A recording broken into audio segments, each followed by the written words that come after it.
So just what is this coaching thing in PBIS? And Crystal and I have had the opportunity, and she's going to tell you who she is in just a second, but I can tell you, when Tina was talking about put in the heart for your first year, I was at the very first PBIS training that we had as part of the network, which was probably about 15 years ago in the basement of a hotel in Harrisburg, where we only had about 30 people. And I see like Lisa Thomas and Catherine Poggi is on, and Marie Bazzelli's here. And, y'all remember those days, right? And so it's amazing just to see how this network has grown and be a part of it. And just really honored to be a part of today and a part of this process from patent now to the IU, and have been at the IU for a while. So I'm this excited. isn't your first day?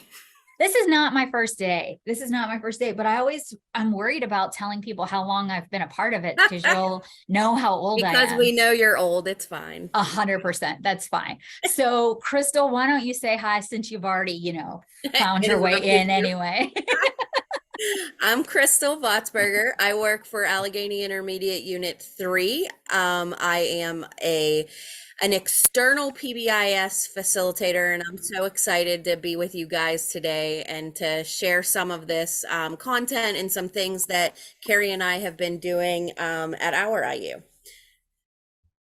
So with that said, we are a little bit of a circus. Crystal and I, we've been presenting together for, a long time now. So we're chatty. We kind of have created a couple of activities for everybody today, but we know like 79 people in a Zoom, activities are going to kind of be limited to Jamboard, but we'll have an opportunity to say hi. Please put anything in the chat that you have questions about. Crystal will monitor the chat while I'm talking, and sort of vice versa. And either one of us will kind of pop in, just in case anybody has questions along the way. And do feel free to, unmute, because this session will go quickly, I hope. So what we're going to do is talk a little bit today about coaches' roles and responsibilities. We're going to talk about the importance of running an effective team meeting.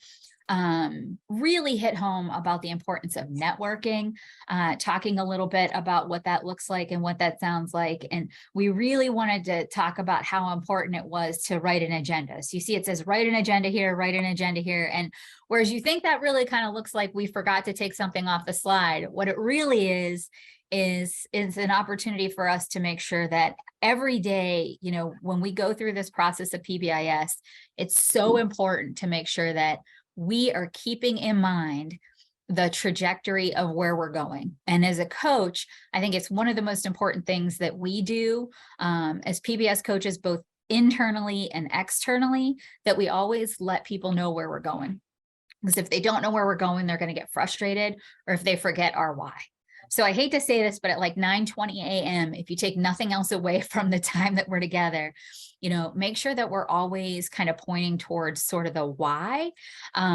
You're here, a little bit of why we're moving forward with PBIS, and kind of keep going with the idea that your job is about, if you look at the definition on the slide, your job is about inspiring people to do their best and helping them grow. Our successful coaches challenge people to find their own answers. And I think that's really hard, because as educators, the one thing that we want to do is say, here's what we want you to do. Now go do this. And as an educator myself for a really long time in an alternative school, I just wanted people to tell me what to do. And then I would go do it and hope that that was successful. But I think that the magic of PBIS is that, maybe we're kind of adjusting, we're pivoting, we're always modeling, teaching, practicing, reinforcing, and analyzing data to make sure that we're kind of doing the right thing and on the right trajectory. And we don't always have the perfect answer, but we can work with our teams to come up with the perfect solution for right now. And it's important that you kind of keep that in mind, because we're not always going to be perfect. Crystal and I work with about 40 teams each in the external role kind of category. And sometimes our teams mess up. But your role as a coach is to help everybody through that and to remind them how important it is to keep going. So having said that, we want to get an idea of who everybody is and what they're doing. So Crystal's been putting in some links. She's going to put in a link right now to our Jamboard for our session. So you'll see that Scott's been putting in the links to the Jamboard for the Coaches Day playbook, but we want to put a Jamboard in for us and start just kind of getting an idea of who you all are. We are only together for a short period of time today, so we want to get to know who everybody is. And Crystal, did my screen go appropriately to the Jamboard? I hope it did. Good, excellent. So we have people there now. So we're just, if you're not familiar with the Jamboard, we'd like you to just go ahead and open up a sticky note and answer the question, how long have you been a PBIS coach or a leader for your PBIS team? If you cannot access the Jamboard, or if you're struggling with that, please do feel free to put that information in the chat as well. So we'll give everybody a couple minutes. We'll get some of that information up. We'll take a look at the Jamboard and the chat. Crystal, what's going on? I love how people are like, this is my first year, within 5 years, less than 1 year. So somebody wrote on here, you know, I'm not the coach on the PBIS team, but I've been on it for 3 years. What this session is really looking at is how can you help to lead your team? And so whether you're considered the data manager or the communicator or the coach or the note taker, whatever the case may be, as long as you can support that team and leading that team, we'll be referring to it today as a coach. So don't get too hung up on that term. Just think of it as helping to lead your team further. We got lots of things in chat. First year, 3 years, 4 years. Just learning. Yes, which I love. That's great. Lots of stuff in the Jamboard as well. Yeah, and a couple of people are getting the message that we have too many people in the Jamboard, which is something that we were a little concerned about. But you know, so people have things in the Jamboard like 3 years, 5 years, 1 year, splitting with a new team member. Somebody put in 4 years in their previous district and 1 year as a building principal. Somebody put in you know, maybe 3 years, but COVID has us like, whoa. So I totally get that. So we have all kinds of different answers, 1, 2, 3, and knowing that people are kind of just getting started. You know, we wanted to talk a little bit about sort of the role and the responsibility. So as you're kind of continuing to put that in and putting in the chat, we'd ask everybody to go over to the second Jamboard slide and put in your thoughts about what makes a good coach. So in your opinion, what makes a good coach? Somebody already put in someone that listens. Perfect. So I'll give everybody about 30 seconds to put in some things there. Put them in the chat if it's too full. Yeah, Crystal. Can you circle where you can move over in a Jamboard? Oh, sure. So right up here, at the very top, you can go to previous frame or next frame. So if you are on 1, you'll just go to next frame and that'll take you right to 2. Perfect. Thank you. Thanks, Crystal, for the reminder. Please, by example, enthusiasm. Good. Keep going. I'll give you about, we're 25 more seconds for that.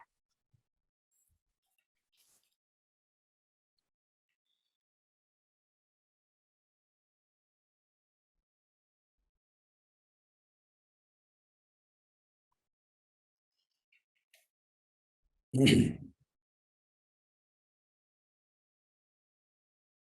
right. I love how Janine said positive motivational attitude.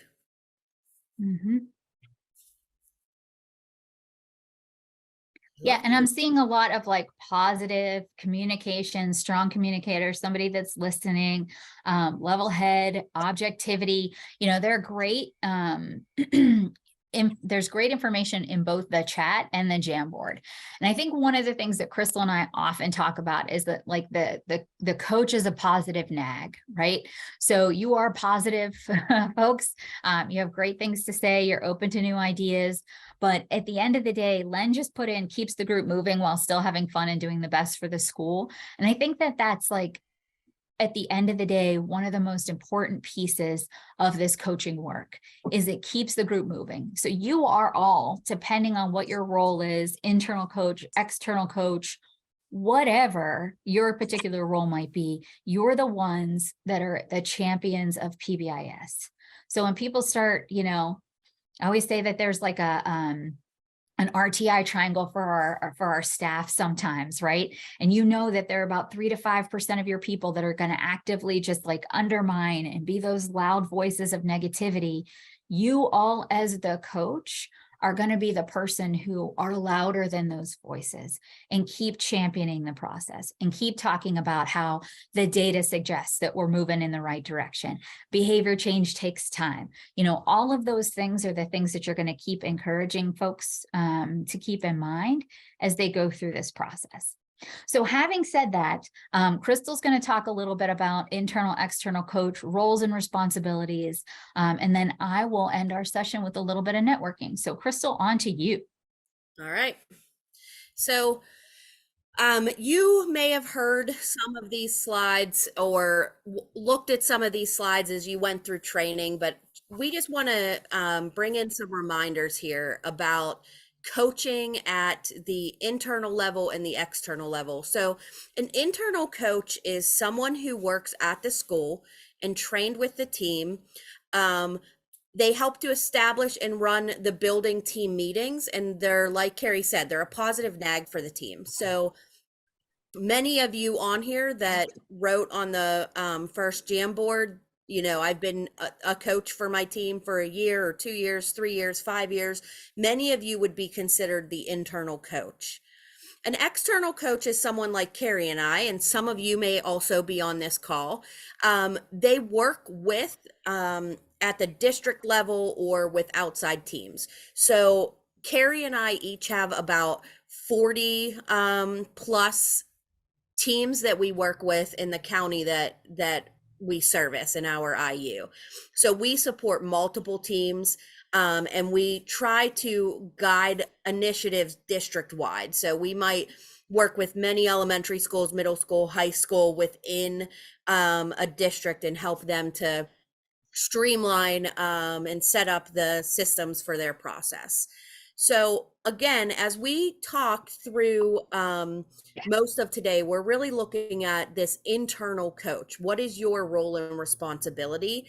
And again, if you are not the coach on your team, still take away from here, how can I help to lead the team? What kind of things can we do to really have effective team meetings and support the team moving forward? So I'm going to keep moving forward a little bit, and rather than go back to the Jamboard, I would like to ask you to put into chat, are you an external or internal PBIS coach? Because depending on if we have more external coaches on or more internal coaches on, we want to, like Carrie said, like Ross says on Friends, we want to pivot a little bit depending on what your needs are. So if you could just go ahead and put that into chat, and then we'll keep that in mind as we go forward. So some of the internal coach responsibilities is that you have to think about PBIS before you ever even get into that meeting.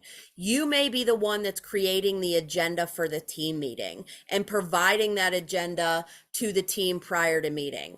Just a reminder, we understand that a lot of PBIS teams meet for 30 minutes a couple times a week, or maybe an hour once a week. Lots of our schools run off of periods, so they might only be meeting for 42 minutes or something like that. It's okay for your agenda items to be one or two things. You need to make sure that you are able to look at data and make some good decisions. So you don't have to think of an agenda as having 10 items on it. Your agenda, always remember Carrie and I's mess up here, add agenda item here. You can just put one or two things, and that's okay. Once you do get to the team meeting, here's some things that you want to remember as a coach, as an internal coach. Are you starting your meeting on time? Are you reviewing your expectations, your ground rules, or your meeting norms? Going over the agenda and asking if anybody else has any additional things that might need added. You, as the coach, get to manage how this meeting runs. So I'm a special educator by trade, taught for 10 years, was a special ed director for a few years. And so every time I teach people about being an internal coach, to me in my head, it looks like how a special education teacher runs an IEP meeting. They're not the LEA in the meeting. Their voice is not the only one that's important in the meeting, but they help to run it, to get it started, to run it smoothly, to ask people for their opinions and let everyone's voices be heard. So you want to try to get participation out of everybody else. Normally, a coach determines the date, the time, the location of the meeting, and lets everybody know. And this person, helps to keep the meeting on track. So we're going to watch just a few minutes of what this effective team meeting looks like. We're not going to watch the whole thing, but what I want you to do is either as we're watching it, if you're able to with screens, or we'll give you just a few minutes as it ends, we're going to share out on the Jamboard and in chat what made this an effective meeting. And I would also say, think about all the times that you've been in meetings that have been ineffective. What is different with this? So let me make sure that my sound is shared.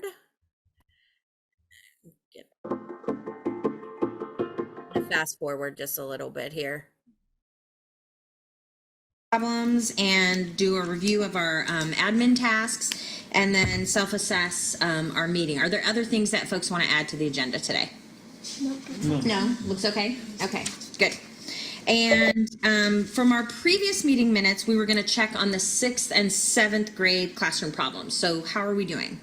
Well, if you remember, the review of the data for the 6th and 7th graders showed that they were engaged in inappropriate language, disrespect, aggression, mostly in two classrooms at 9:45 and 12:45, primarily to get attention either from their peers or from the adults, or just to escape work, in fact. And we said we would do 3 things since last meeting. Okay, so let's just hold there and let's check in on one at a time, and then we'll ask Shane to show us the 6th and 7th grade data for those classrooms for the month. Megan, what was our goal? Let's see, it says our goal was to reduce the frequency of problem behaviors in the 6th and 7th grade classrooms by about half for the year, and to see no more than 8 referrals for the month. Okay, and we had decided that we wanted to encourage our 6th and 7th grade teachers to review the expectations. Was that done, Katie? Yes, it was. Great. Okay, and how do you think it's going? Teachers have all said that they've been reviewing expectations every day. Okay, and I think that we actually reviewed the expectations with the teachers first, and I think that went really well. What do you all think? Yeah. Well, I think we all need to devote time daily for the review. It's just hard to fit it in. Are the teachers fitting it in though? They are. I get the feeling we need to check in with them about how doable this is going to be long term. I was at a school 3 years ago where there was an area in the staff room where there was a list that showed the ways that you could integrate the expectations into the regular curriculum. Well, I'm going to move forward just a little bit because I want to get to a portion of the meeting where they are looking at this data. You can see they're clustered around the 6th and the 7th grade. If you scroll down a little there, Megan, Sure, sorry. to the next graph, you can see that the behaviors are they're disrespectful, inappropriate language, some harassment. If you scroll down a little, and they're all pretty much clustered within the classrooms. Yeah. Scroll down further. The times are around about 9:45 and 12:45, and scroll down a little further, and you can see that we think the motivations are primarily to get both peer and adult attention, as well as to avoid some tasks. If you scroll down a little bit more, Megan. I think that's it, yeah. That's it. Okay, great. So it looks like we're really clear on who's doing what, when, where, and why they're doing it. And our solution then was to review the expectations with those kiddos. Are there other things? Okay, so what I would like you guys to do is to go back into the Jamboard. Sorry. I'm going to have to find a Jamboard here. Crystal, that guy's accent is crazy. So if you go to the Jamboard, it should be slide 4. There you go. All right. So, what makes this an effective team meeting? You could also put it into chat as well, or come over here and grab a sticky note and add that. Make sure that you're on slide 4.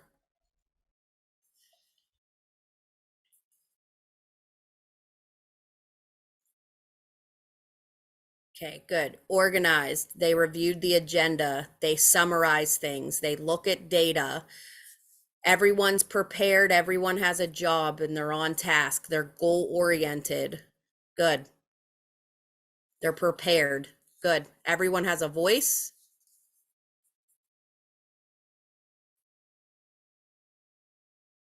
Perfect. As an external coach, I see that some of you are on here as well.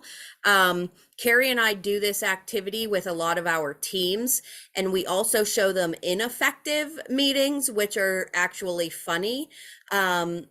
And many people can laugh at it, but then they're like, no, really, that's what our meetings look like half the time. So we do this, what makes an effective meeting, and then talk with our teams about how can you get to this point. You're not going to be there right off the bat. The first couple years of implementing PBIS is so much planning. You're doing your lesson plans, you're planning your acknowledgement system, you're planning your rollouts to staff and to students and all of those things. And so it doesn't feel like you have much time to just sit down and look at data and have everyone do their specific role.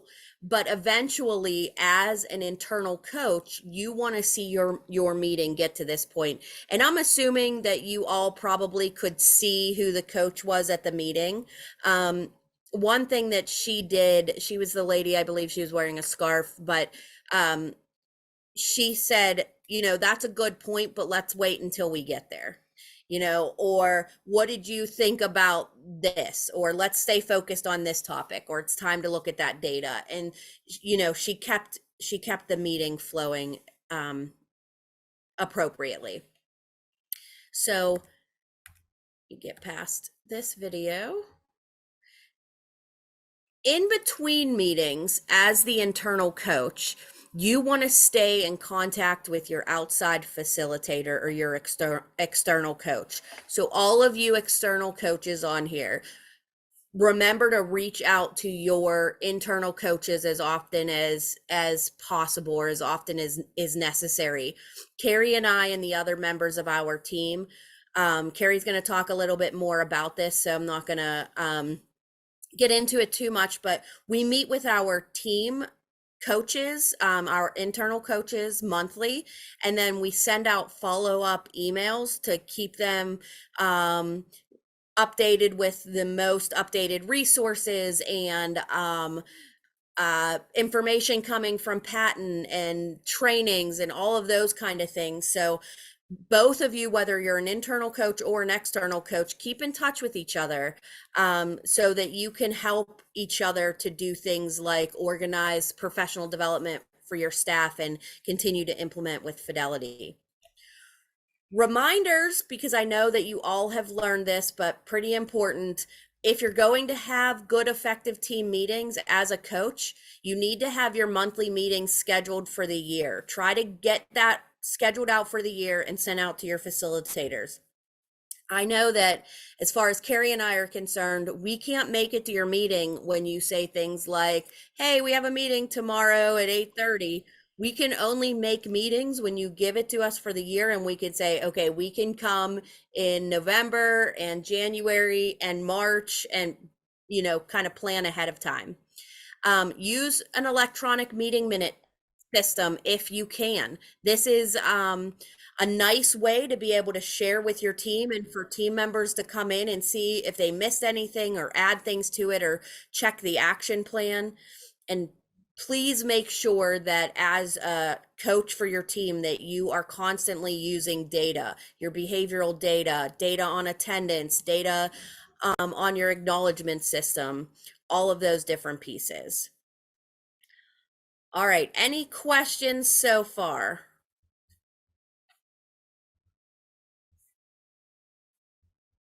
I mean, Crystal, I don't have any questions, but I just would reiterate what you just said about the importance of having those meetings scheduled. Like, I was working with one team this year and they scheduled their whole meeting agenda out from September all the way to December. And they said in December, we're going to go ahead and put the rest of the year. Well, it's January 20th and I haven't heard from them yet. And I sent them an email just recently and said, hey friends, don't forget, we need to get our spring calendars or spring meetings on the calendar. And they said, oh no, we forgot, the first time we're going to be able to meet is March. So there's going to be about a 3-month gap in between their meetings because, you know, they just, you know, lost momentum in their meeting calendar. And you all know how quickly, you know, that happens. I tell everybody this all the time. And I mean, no offense to my Pittsburgh friends and my friends out here in the central and in the Western region, as I am a Pittsburgh person now. But when I taught, I did teach in the Philadelphia area, and I would start teaching every day with 24 ounces of freshly hot, amazing Wawa coffee. And by the end of the day, that coffee would be cold because there are lots of days where you don't have an opportunity to even drink a cup of coffee, let alone do anything else. Yes, Tina, I'm talking about coffee. And Pittsburgh is great. I love it, but there is no Wawa, and that is my allegiance no matter what. Wawa is better than Sheetz, and I will fight you about it if you want to afterwards. But the conversation goes back She to means coaching. argue. She means Yes. argue. And you have people that said they're leaving the meeting. Just I know but I also have some people that say Dunkin' rules and Wawa's great and all the things. And so we feel about our coffee some kind of way. And so I'm with everybody there. So nonetheless, for those of you that know me, you should know that I'm very good at getting a little bit off track. But nonetheless, here we are just in terms of talking about coaching, and we're going to pivot to having some conversation about sustaining PBIS. And also this chat is amazing and you're all cracking me up, and thank you so much for your participation and your comments because it's hysterical. But so this is going to be sort of the section where, you know, Crystal talked to us about what is an effective coach? What is your role? What does it look like and sound like? How do we keep meetings going? I want to talk about, you know, what is the coach's role in helping to sustain PBIS, as well as what is all of our role in terms of networking and communication. So I'm going to drive us home in that way. And Scott, if you could just give me a thumbs up. We're scheduled to end at 10:15, correct? But the next session is also scheduled to start at 10:15, also correct? There may be a little bit of a lag. Let me check for you. No, it's Okay. it starts at 10:15. Right on Excellent. 10:15? There's no break. Okay. Okay. Yeah, there's- Okay. So we might end a minute or two early just to give people some time to Thank you, Tina. transition and get back in and things like that. So I just wanted to make sure I had that correct before I went too far down the road, because I didn't want to end at 10:14 and 59 seconds and give you like 1 second to get back into your other one. So Crystal's going to keep me on time. She's good at that. So into the discussion of sustaining PBIS. Keeping a strong team is important. And one of the things that we know that can be difficult about keeping a strong team is personnel. Many of you have had challenges with administrative turnover. Many of you have had challenges with personnel turnover. And some of you are new coaches to a team because the school has turned over so much. So Crystal and I can tell you, we've had PBIS teams where 10 out of 10 people turned over from one year to the next year. Or an administrative group, principals, assistant principals, and everyone. You know, sustaining PBIS is our #1 goal because we want to make sure that this is what we're doing to build positive climate and culture for our students. So to that end, what are some tips about sustaining PBIS that you can kind of take with you? Because I did notice too in the Jamboard, some people said like, I did this as a school team member and now I'm doing it as a principal. So no matter what role you're in, these are tips to help you sustain. So keeping that strong team. We, Crystal and I, as external coaches, those of you that function as external coaches on this Zoom, we do like PBIS refreshers for our school teams. Now, if you're an IU, you can bring new team members in and give them a 2 or 3 hour overview of PBIS and its core components. and let the team work to bring new people on board. We can also, do a PBIS refresher as a school team, in an hour meeting over the course of a couple of days. But my recommendation is just be flexible, but have in your back pockets external coaches, PBIS refresher activities and agendas, meetings, training materials, so that you can pick new people up and bring them along quickly.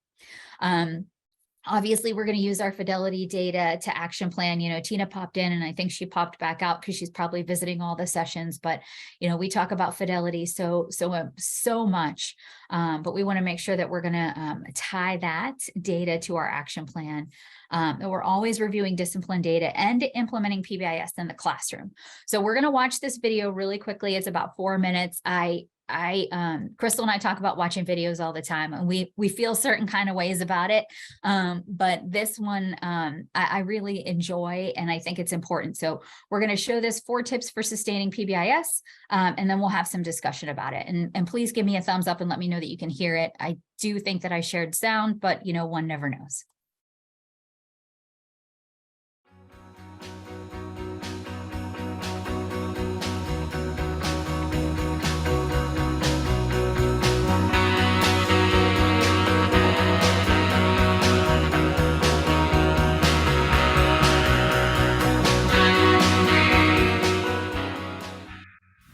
Hi, we just completed a research project funded by the Institute of Education Sciences at the U.S. Department of Education.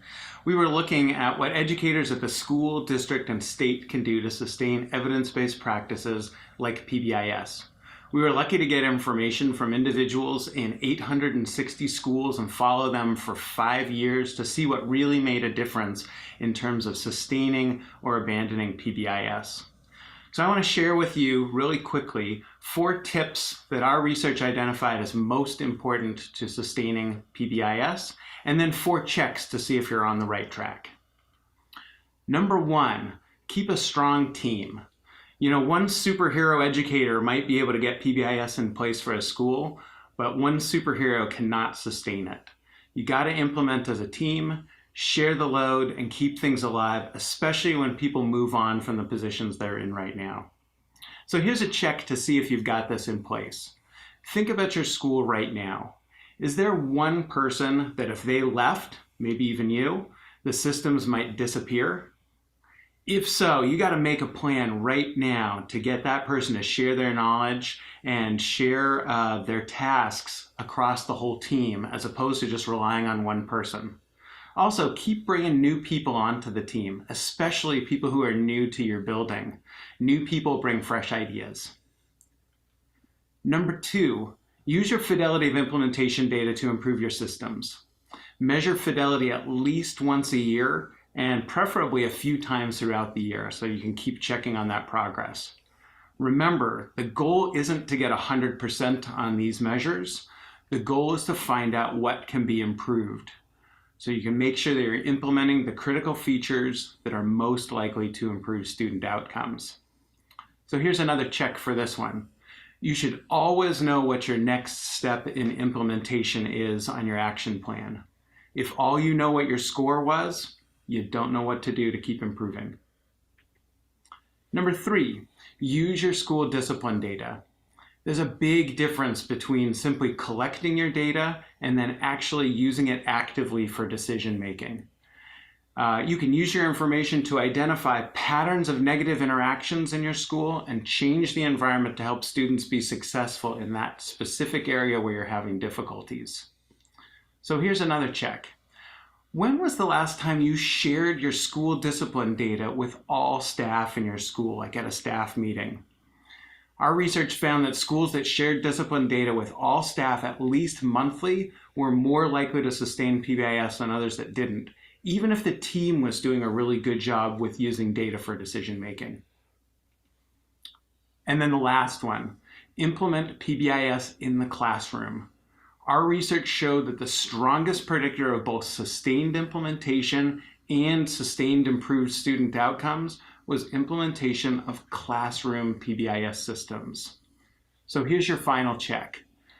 Think about how much of the school day your students spend in the classroom. If your school does a great job with PBIS in common areas like the hallways and the cafeteria, but you don't work together to implement PBIS classroom systems, then your students are not going to a PBIS school. So to sum up, if you want to keep PBIS going strong in your building, your best bets are to keep a strong team, collect and use your fidelity data, use your school discipline data to improve your systems, and implement in the classroom. Thanks so much to the teachers and administrators who've made this research happen and are working every day to improve outcomes for students. All right. So thank you to Dr. McIntosh for sharing that information. And thank you, Catherine, for that comment. I love this video as well. And I am oh my God, I can't believe we're showing them a video in an hour session kind of a person. And Crystal's laughing at me because I have this conversation all the time, but it's so important. And you know, we talk about the importance of sharing data, and I'm sure that many of you have had issues with things like staff buy-in and struggles with like getting everybody on board. One of the biggest predictors of increasing staff buy-in is sharing data. So let me explain that to you. So as you're thinking about coaching and, you know, doing this work internally or externally, it doesn't matter. External coaches help your team set this up. And we'll talk a little bit about, you know, internal coaches, how you might be able to do this, right? So there was just a comment in the chat, and thank you. I think it's Brisha. I'm sorry if I got that wrong, for that comment, because that's one of those things that we have to use our communicator to do. So the question was, how do we share data monthly through a newsletter, et cetera, et cetera? I will say of the 40 plus teams that I have working, there are 40 plus different ways to do this. And it's important that you work as your school team and in your context to determine the best way to share information effectively. Because many people throw this information in an email, and I heart you all from the bottom of my own tiny heart. But lots of people just don't read emails. And so if we're using email to primarily communicate, or a newsletter, and people aren't reading it, we're decreasing the effectiveness of our message. So some of my teams use email because their people read them. Some people review at a faculty meeting. Most of my teams have about 2 or 3 or 4. Oh, Stacy, perfect. Have about 2 or 3 or 4, maybe even 5 minutes in a faculty meeting to be able to review data. Some people use all kinds of different data. So I'm not just talking about office discipline referral data here, right? Sometimes we have to use the data that we have. I have little teeny tiny baby teams that haven't gone through the office managed, teacher managed piece yet. So they're just sharing data on their acknowledgement system. Hey friends, we gave out 52 tickets for the hallway and we got back 50. So it seems like we're getting a lot of data back. Here are the grade level distributions. Here's what that looks like. Here's what that sounds like. You know, that data is important as well. And then the other thing that we want to talk a little bit about in that kind of information, in that data piece, one of the cool things you can do, and you know, not every team does this, it's just something to think about. But as you kind of consider the idea of sharing data, the first place that one of my teams just implemented was the hallway. Their hallways were, they're middle school. The hallways were a little loud. They had some voice level conversation about that. Kids were mostly walking on the left instead of walking on the right. So they created a Likert scale, and they had their team members come out, and 4 different people in 4 different places use the Likert scale to say, how loud is the hallway? How much are kids walking on the right or walking on the left? You know, what does that data look like and sound like before we model and teach the lesson? And then they took that data again after modeling and teaching and practicing and reinforcing the lesson. So they did pre-data, they did implementation, and then they did some post-data with that Likert scale. Now, The Likert scale was just everybody's sort of opinion. It wasn't perfect, but they thought it was important to say, this is what it looked like before, and now this is what it looked like directly after. They have a plan to do that spot check every now and again, just about the hallway, so that they could get some anecdotal data. That particular team had some people that they were struggling with, who they were saying, this probably isn't going to fix the problem. This PBIS thing won't work at middle school. It's for elementary kids, they're babies, blah, blah, blah, blah, blah. So they said they needed a way to share some data, because they knew it wasn't going to be perfect at first, and they wanted to keep people going, and build some buy-in. So that was just one way that they shared data. Crystal shared some of the ways that her team shares data. In the chat, there's a data wall, a picture of a data wall in one of her schools. They created a data wall. Crystal, actually, do you want to talk about that real fast? Yeah, so I actually have a couple schools that use something like a data wall. I think what Carrie's talking about is more effective. I've had a team, go out to their staff and say, here's all the referrals we're getting from bus. Here's what we're going to do. And then they go back the next month and say, here's a decrease we have, and it gets some buy-in. But these data walls are nice too, because essentially what they can do is you can have them in a teacher's lounge or somewhere that students aren't. It's a little bit more private for the adults, and just have up what kind of behaviors are you seeing, or this example is on their acknowledgement system, who's getting the acknowledgements and who isn't, and what classrooms are kind of giving the most out. But the idea is that they have that wall that staff can go in and see, and have some things jump out at them that way as well. Yeah, and I think that was a really good example of this is the only time that we really have to be able to share this information. So for that particular building too, and Crystal, you might have said this, but I was just skimming through the chat, so I might have missed it. But for that particular building, this data wall is in their faculty lunchroom, so that they can look at it then and maintain some confidentiality. I don't think there's any student data on it. I think it's redacted student data, but it was something that they put in the faculty room, just so that people could kind of take a look at it as they were like warming up their lunch and ask and answer questions about it. Okay, so there are a million. So we could go on for the next 4 hours about lots of different ways that people share data. But I think that the thing that I would ask everybody to make sure that they do is, if we're asking teams of people, our educators, to do something differently. I mean, I don't know about you, but every year it gets louder. We can't do one more thing. We don't want to do one more thing. It's hard to do training. What do we have to do now? Like, that's so much of the tenor of where we're at now. And we totally understand why. But the more we can say, we asked you to do this because this is what it looked like before. You did this for us. Thank you.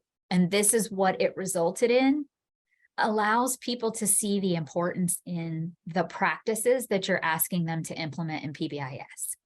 So it builds that buy-in in the fact that we're all still looking.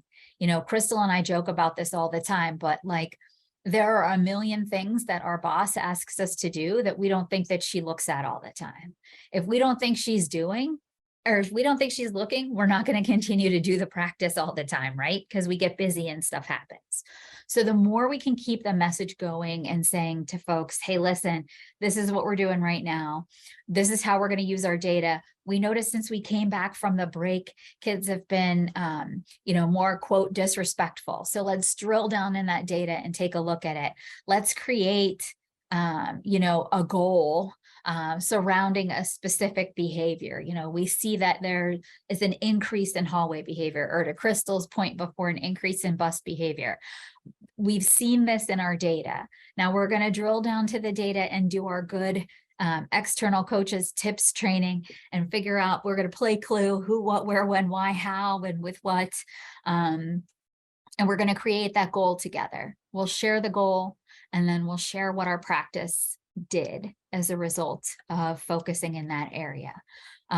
So it's just important to really think about, what are we going to do? Another middle school team that I'm working with the other day said, our 8th graders aren't buying into our acknowledgement system. Well, we drilled down, it's a 6th, 7th, 8th grade building. 6th graders were getting about 38% of the tickets.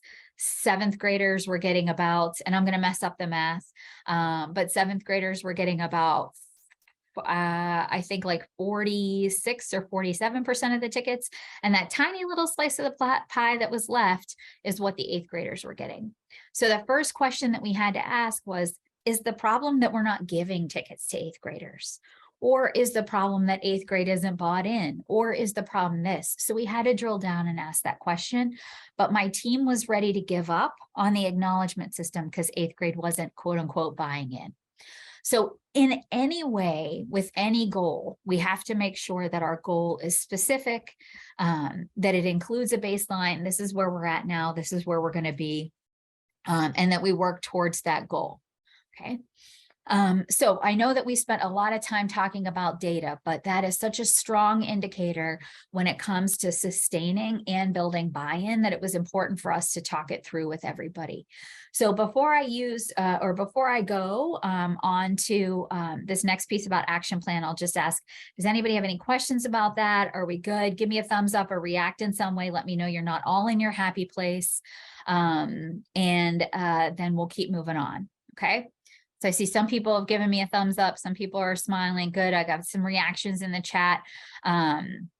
So interesting question about the baseline.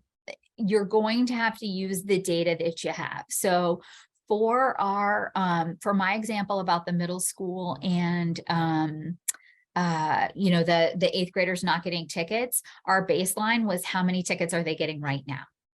Okay, so that baseline will change depending on what you're looking at and sort of how you're looking at it. So in the example here, you know, we might decrease minor office discipline referrals from 58 to 35. So our baseline in that, you know, indicator would be that they're getting about 58. So again, it kind of depends on what we're looking at, but, you know, the baseline is sort of our starting point.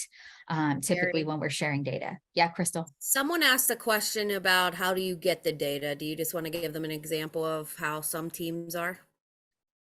Sure. So do you, so it depends on the kind of data that we're looking for, right? Office discipline referral data might come from our office discipline or for our student information system. It might come from Swiss.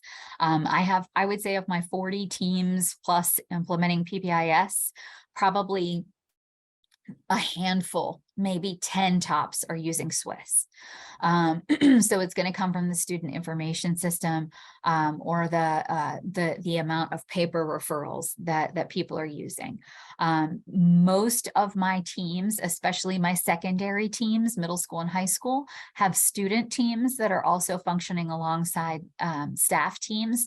They are using their student teams to help collect data on their acknowledgement system based on, you know, grade level. So their ticket itself or how they're giving out their acknowledgement has data on what grade the student is in, who the student is, the teacher, and then their, you know, respectful, responsible, safe expectations.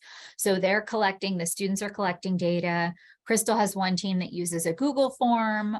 Once kids get a paper ticket, the kids input their data or their information into the Google form, and then the team is gathering data from that Google form. So I hate to say that, and I hate it to sound so waffly, but the truth is that it kind of depends on what you have available to you, but you should have access to data on office discipline referrals and or your acknowledgement system as a result of implementing PBIS. Crystal, did I forget anything? Okay, so then importantly, thinking about using an action plan, again, this is just part of good team meeting. We need to do something. Who's going to do it by when and how? That's the magic of this process as far as we're concerned. The who's going to do what, when, and how is the action plan that you see here. So who's going to do it? When is it going to happen? what is the data we're going to use to determine our fidelity. Now, again, when we say our fidelity, it's not necessarily PBIS implementation fidelity, it's fidelity of we're actually doing what we said we were going to do, okay? To the point of implementing PBIS with fidelity, though, we are going to use that data, a team implementation checklist, a benchmark of quality, or a tiered fidelity inventory, depending on where you're at in this process. External coaches can help you know where that is if the internal coaches don't know what I'm talking about right now. And the self-assessment survey, okay? Crystal, can you answer Donna's question in the chat, please? So when we talk about working towards recognition, we're always keeping in mind that that's our trajectory. You know, when Dr. McIntosh was talking in the video about the importance of, you know, kind of using that fidelity data, we do have some teams that are like this close, and they put 1 or 2 practices in, so they just check in with their benchmarks of quality, or they check in with their tiered fidelity inventory throughout sort of the year to make sure that when it comes time to do spring, they're ready for their score. So the last thing that we wanted to talk a little bit about today was just the importance of networking. And it's 10:08, so we're going to leave you with just a couple of things here about networking. And so we are at IU3. I am blessed to work with 4, well, there are 3 other amazing people. There are 4 of us total as the team of PaPBS facilitators in Allegheny County. For context, we do have 42 member districts. We do have a range of districts and a range of schools implementing PBIS in both the secondary and the elementary level. So the reason why we share that with you is because for us, you know, this is a great way to network Pat and Coaches Day, but it does happen only 1 time a year. So it's nice that we get more ideas and that we get re-energized about things, but at the end of the day, we want to make sure we're trying to meet more often. So there are networking opportunities through Pat and NIU training offerings, obviously regional, obviously conferences, but then developing a local network is also really important. Crystal and I really like this quote from Michelle Janae, and it talks about networking isn't about just connecting people, it's about connecting ideas and opportunities. And I don't know about you, but after these sessions, I always feel re-energized about my work. You know, sometimes it's hard to be like, yay, PBIS, because we don't always hear the positives, especially us as external coaches. We get a lot of like, please help us solve this problem. So these are great opportunities for us to be energized about the process. So for us at the IU, we create this behavior date saver, and these links are a part of the PowerPoint. I know Crystal's answering questions and putting some things in the chat, so we'll get all these things in the chat for you, but we have this save the date behavior training flyer that we share with everybody. And so one of the things you'll see in our behavior date flyer, in our behavior date flyer is we have this save the dates opportunity for our monthly coaches meetings. I'm sorry, I hate when that view goes that way, so I had to go out and come back. But you'll see that we also have an in-person celebration and some other networking opportunities. So Crystal put in the chat the participant materials. This link will actually take you to our coaches meetings recordings and participant materials. So in our coaches meetings, Can I just say something before you by all means get off of this screen? Yep. Our date saver is interesting because what we did is we thought about what trainings do all of the different PBIS team members / roles, which I can't say, need to be on this date saver. So we have things for each tier. We have things for coaches. We have things for the data managers, things for the communicators. So the save the date is specific for our PBIS teams. Yeah. So I just wanted to kind of put that out there. Yeah, thanks, Crystal. And you'll see things like not only just our coaches meetings, but we have a virtual and some other offerings. And again, anybody's really kind of welcome to pop into these virtual things if there's something that you want to find more about.